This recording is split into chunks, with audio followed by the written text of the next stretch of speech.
Wala ba nag-advise kay Senator Gatchalian na bumaba na lang siya? Nakaka-distract lang siya. Ang sakit sa... Tsaka may props na siya ngayon, ha? Meron na siyang, anong tawag doon? Laptop. Para saan?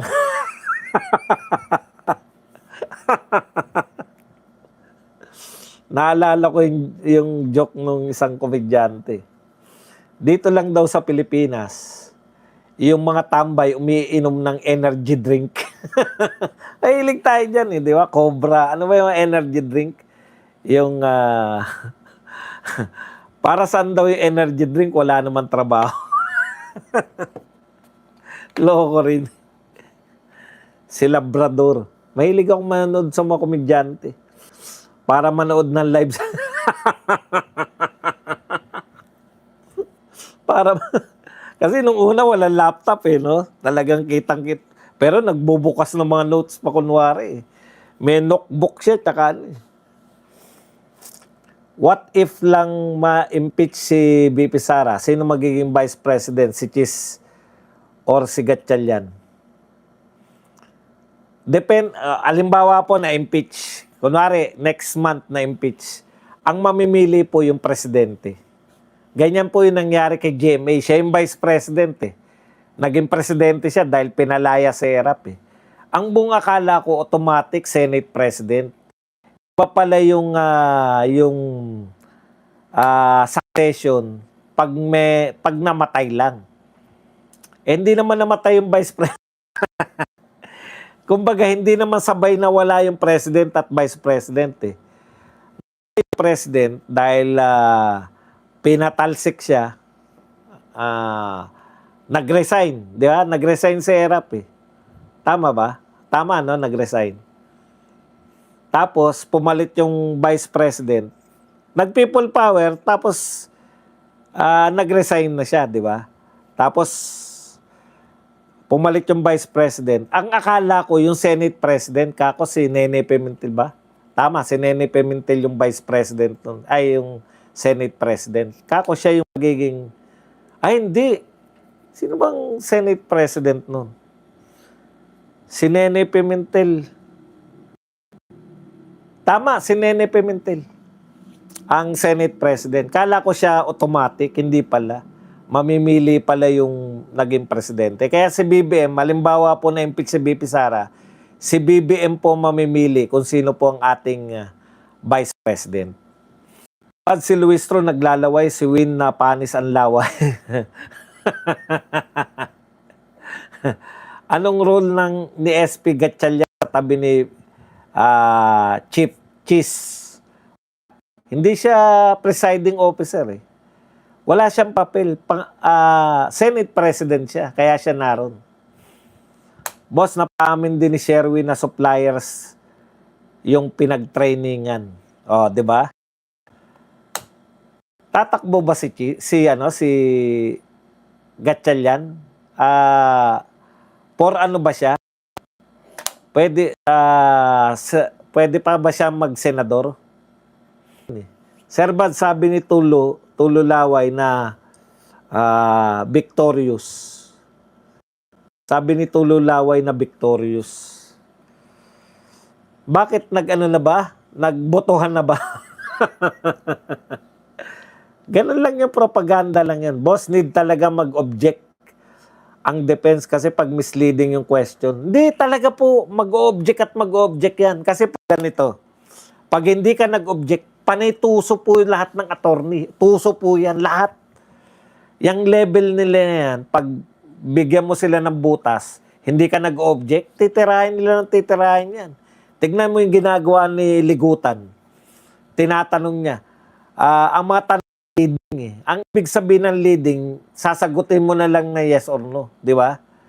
Sa tingin mo ba yung pagpapapatay, bakit boss mas maigpit ata nung Enrile?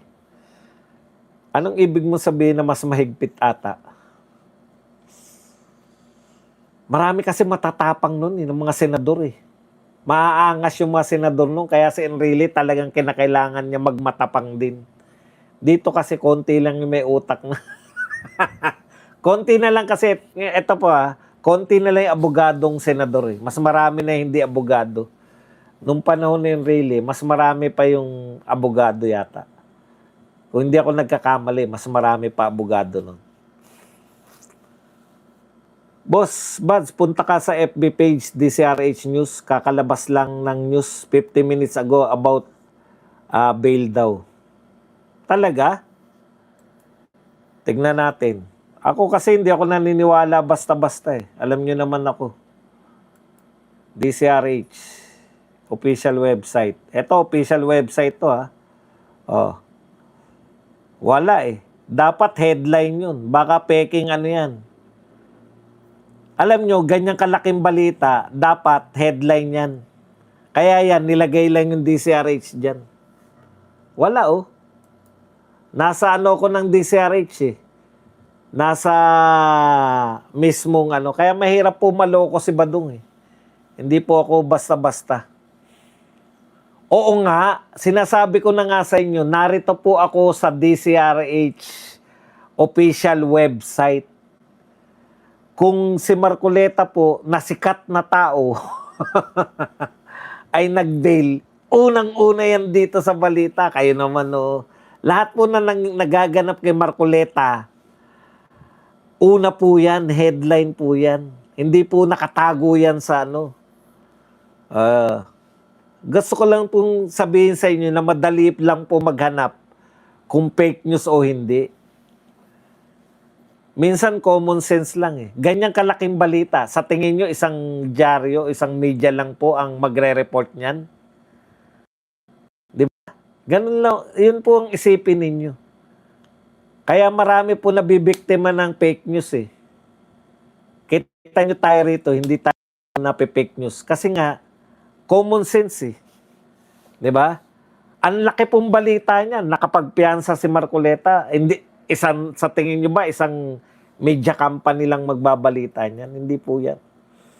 Ibabalita po yan ng lahat. Ganun po. Huwag kayong masyado. Sabi nga, panahon na ngayon ng mga fake news. Boss Buds, kaya pala magaling na abogado si Senator Marcoleta. Ganyan na ganyan ang tanungan sa defense lawyer ni BP Sara. Correct. Semi-Bans, kumusta na ang pagiging malambot mo?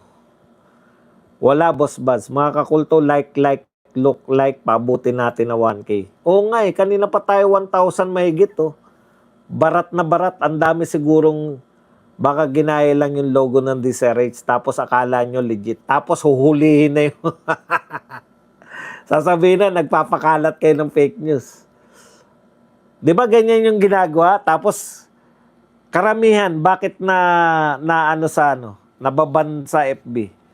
Di ba? May magpapakalat niyan. Tapos dahil tuwan-tuwa kayo, isi-share nyo, yari ang inyong FB page o FB ano.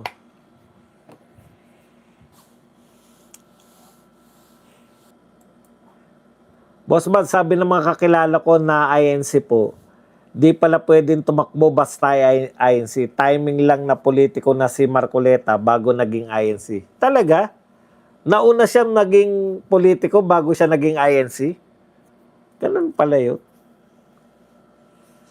Bala ko pa naman mag-INC para maging politiko, hindi pala ganyan. Sino sa tingin mo, Sir Bads, ang ipawalit ni BBM kay BP Sara? Bakit mo naman nasabi na ma-impeach si BP Sara? Hindi po ma-impeach si BP Sara. Ang tanong kanina, kung ma-impeach, pinatulang ko. Pero ngayon, iba na tanong mo. Sino sa tingin mo ipapalit? Hindi po ma-impeach si BP Sara. Sir Bads, will Senator Lito ask question? Yan, buti pa si Ramon Revilla eh. Yung senior. Nagtanong yun nun eh. Ang sabi niya, ano po ba sa tingin ninyo kabigat ang manok? Yung manok na panabo. Nagtanong si Ramon Revilla sa impeachment ni Erap. Puta, tawa ako ng tawa eh. Yung pala ang punto niya, paano mo nabuhat yung pera na ganun kalaki? Kasi sinabi nasa backpack daw eh. Di ba? May sense. Kung sakali lang, sino bet kaya ni BBM? Hindi ko po hindi po kami nagkakausap. Boss Baz, classmate pala sa seminaryo niligutan si Asidre. Kahit na lahat po yung mga yan, magkakakilala po yung mga matitinik na abogado. Dalawa lang naman konti lang naman po yung mga ano rito, yung mga pinanggagalingan ng abogado natin, di ba? Ateneo, UP. So magkakakilala halos.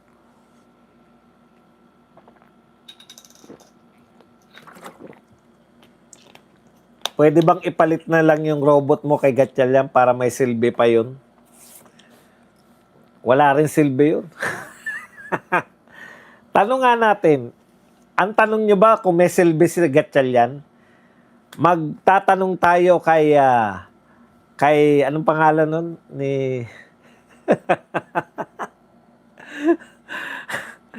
Yung shota niyang artista? Nakalimutan. Magjo-joke na lang, nakalimutan mo eh. Just in, Senator Marcoleta has been diagnosed with degenerative disease and pneumonia as per PNP General Hospital.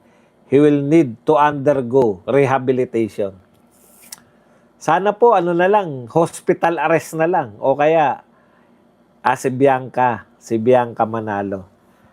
Bianca, may silbi pa talaga. Yan lang.